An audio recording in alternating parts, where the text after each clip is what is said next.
సన్యాసిరావుని Visakha port trust 3 star private బొగ్గు handling company యాజమాన్యమే హతమార్చిందని కుటుంబ సభ్యులు ఆరోపించారు. యాజమాన్య మనుషులు సన్యాసిరావుని చెట్టు కట్టి అతి దారుణంగా కొట్టారని తెలిపారు. ఆ దెబ్బలు తాళలేకనే సన్యాసిరావు మృతి చెందాడని వాపోయారు.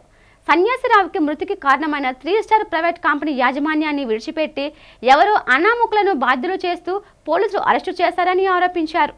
కంపెనీ యాజమాన్యాన్ని అరెస్టు చేయాలని సన్యాసిరావు కుటుంబ సభ్యులు డిమాండ్ చేస్తూ హార్బర్ పోలీస్ స్టేషన్ వద్ద ధర్నా నిర్వహించి నిరసన తెలిపారు. ఈ సందర్భంగా మృతుని కుటుంబ సభ్యులు మాట్లాడుతూ సన్యాసిరావు డ్రైవర్గా కొన్ని సంవత్సరాలుగా 3 స్టార్ కంపెనీలో పనిచేస్తున్నాడని తెలిపారు. యాజమాన్యం డ్యూటీకి రమ్మని చెప్పి చెట్టుకు కట్టి దారుణంగా కొట్టి చంపాలని ఆరోపించారు. కంపెనీకి చెందిన యజమానులను దాడి చేసిన వారిని పోలీసులు కఠినంగా శిక్షించాలని డిమాండ్ చేశారు.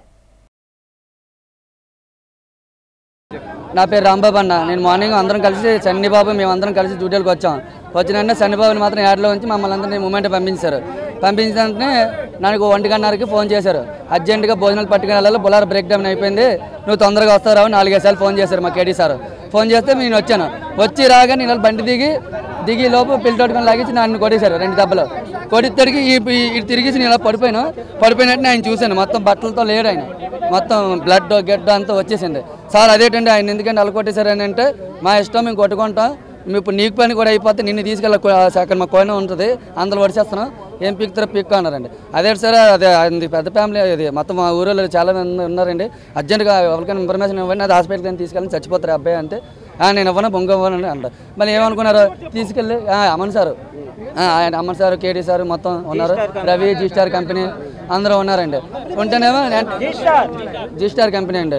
వెంటనే ఇంకా మీరు పట్టించుకోపోయేసరికి ఏంటంటే ప్లీజ్ అండి అని రిక్వెస్ట్ చేస్తే అప్పటికప్పుడు శ్వాస చూశారు, వాటర్ వేసారు అవ్వలేదు, ముక్కులో వాటర్ వేసారు అవ్వలేదు, బీట్ చూశారు అవ్వలేదు.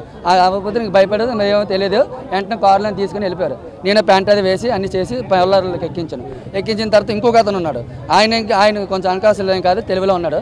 వీళ్ళందరూ వెళ్ళిపోయారు. ఆయన తీసుకెళ్ళి మళ్ళీ వాళ్ళ ఫ్యామిలీ నెంబర్ ఫోన్ చేసి వాళ్ళని అప్పచెప్పేసాం. వాళ్ళ ఫ్యామిలీ నెంబర్ వచ్చి నేను కంప్లైంట్ ఇచ్చారంట. కాకపోతే మళ్ళీ నాకు సాయంత్రం 4:30-5 గంటల ఫోన్ వచ్చింది. నాకు చేయలేదు, నాకు నేను సెల్లో బ్యాలెన్స్ లేదు. లేకపోతే ఫోన్ వచ్చిన వెంటనే నేను రాబా ఫోన్ చేస్తున్నాను, ఏం ఎత్తట్లేదు ఏమంటున్నా, మీరు ఎవరు నాకు తెలియదు కదంటే నేను పంపండి సార్ని కంపెనీ అడ్డా అన్నారు. ఓకే సార్ చెప్పండి సార్ అంటే, మేడమే తాగేసి పడిపోండి అని చెప్పకపోతే నీ ఇంటికి వస్తే నీ అడ్రస్ తెలుసుకుంటాను, నీకు నేను ఏం చేయాలో చేస్తానని చెప్పారండి. నేను ట్యాంకర్ పని చేసుకుంటుంటే వెంటనే ఏదైనా అని అంటే వెంటనే అమ్మ నాన్న సౌండ్ వస్తుంది. ఏటనే ఏదంటే అక్కడి నుంచి వెళ్ళడం లేదు సార్, బండి దగ్గర నుంచి అవతల స్వాడ్ దగ్గరికి వెళ్ళడం లేదు. వెళ్ళకపోతే రెంచుల మీద కారణం మీద ఏదో పెట్టి ఇదని అంటే ఆఖరికి ఏదో అని నన్ను అడిగారు, నువ్వు ఎవరు అని అంటే ట్యాంకర్ డ్రైవర్ సార్, బండి అలాగే అయిపోయిందంటే పలానా కంప్లైంట్ తీసుకెళ్ళారు సార్ వస్తారని. ఆయన అక్కడ ఎలా కొడుతున్నారంటే మనిషి మీదకి ఎక్కేసి ఒకడు వాండర్ ఏమో వచ్చి అవన్నీ వాండర్ కొడుతుంటే పక్క నుంచి కుర్రోలు పెట్టి పైపులు పెట్టి కొడిస్తున్నారు సార్. ఏటని మనం దగ్గరికి వెళ్తుంటే ఎవరిని రానివ్వాలి సార్.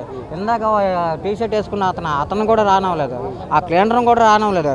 జస్ట్ ఇక్కడ జరిగిన స్పాట్లోనే ఆ పక్కనే ఉన్నాడు క్లీనర్ని కూడా బండి దిగనివ్వలేదు, అలాగే బండిలో ఉన్నాను. అది జరిగింది సార్. ఉదయం 11 గంటలకు స్టార్ట్ చేసిన 1 గంట వరకు కొడుతూనే ఉన్నారు సార్. కానీ మాకు రాత్రి సుమారుగా 10 తర్వాత స్టేషన్ నుంచి వచ్చింది ఇన్ఫర్మేషన్, ఇలా ఇక్కడ పలానా చోట రండి అని. కానీ అప్పటికే డ్రైవర్లు మీ అన్నీ ఇలా కొడుతున్నారు, ఎందుకు కొడుతున్నారు అని ఎవరికి చెప్పడం లేదు, ఏంటిదని విషయం తెలియట్లేదు, అపోహతో కొడుతున్నారు అని సగమంటున్నారు, కావాలని ఏదో కక్ష కట్టుకొని కొడుతున్నారు కొందరు చెప్పారు. కాకపోతే ఇది మాత్రం మీ అన్ని మాత్రం ప్రాణాలు అప్పుడే పోయేసి అని మాకు డిసైడ్ చేసి చెప్పేశారు సార్ డ్రైవర్లు. కానీ పలానా పేర్లు నేను మెన్షన్ చేయలేదు. ఇప్పుడు ఇందులో ఒక టీషర్ట్ అబ్బాయి చెప్పాడు, ఆ అబ్బాయి కూడా చేశాడు అనే ఇలాగవుతుంది మాకు తెలియదు. పర్సన్ మాత్రం ఇక్కడ లేడు. సీసీ ఫుటేజ్ సుమారుగా 5 తర్వాత ఎప్పుడో పట్టుకెళ్ళిపోయారు. పర్సన్ కూడా ఇక్కడ ఉంచలేదు. అతనితో పాటుగా ఇంకో అతను కూడా సిద్ధగొట్టేశారు. అతన్ని మాత్రం పంపించేశారు, వీళ్ళు వదిలేశారు. కానీ మా వాడిని మాత్రం ఎందుకు చేశారు, మా వాడితో పాటు ఇంకోని కూడా కొట్టారు, వాడిని మాత్రం పంపించేసి వదిలేసి ఈ విధంగా ఇప్పుడు కేసు అతని పేరు పెట్టినట్టుగా మనవాడిని తీసేసి ఈ ప్లాన్ చేసిగా ఇది ప్రీ ప్లాన్గా చేశారండి క్లియర్ కట్గా.